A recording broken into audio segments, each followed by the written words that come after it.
Alternately, the Supreme Court has interpreted the First Amendment's protection of freedom of thought to mean the government cannot constitutionally premise legislation on the desirability of controlling a person's private thoughts. In Stanley v. Georgia, reviewed by the United States Supreme Court, the government criminalized the mere possession of material the government deemed obscene in the express interest of protecting the consumer's mind.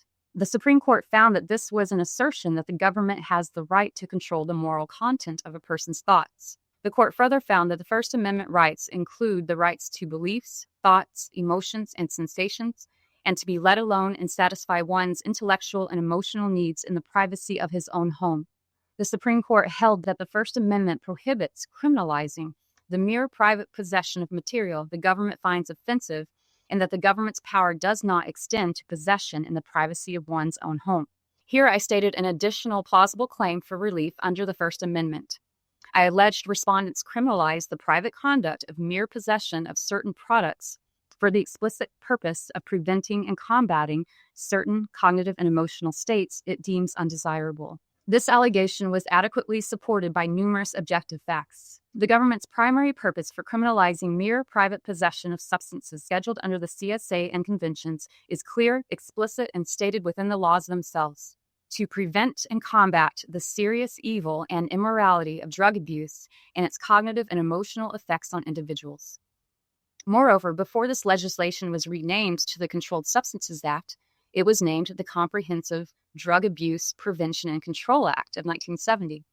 As described herein, drug abuse, which the government seeks to prevent and control, refers to cognitive and emotional states of individuals. I further allege that this unlawful purpose is evidenced through the drug evaluation process, which is primarily focused on investigating and predicting the personal thoughts, moods, and emotional states that could arise in individuals should they consume the substance under evaluation. Without any analysis whatsoever or reference to relevant Supreme Court precedent or the pleading standards, within just 2 mere sentences, the Ninth Circuit dismissed my freedom of thought claims wholesale.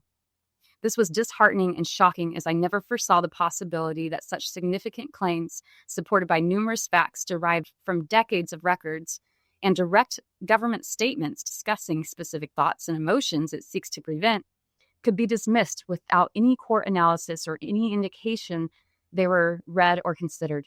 The Ninth Circuit created an insurmountable pleading barrier that no claimant could possibly overcome. The denial of being heard in any meaningful manner is a significant injustice to us all, especially when the courts, who are bound to uphold the Constitution, often serve as our only avenue to prosecute unlawful government action and vindicate our most basic human rights.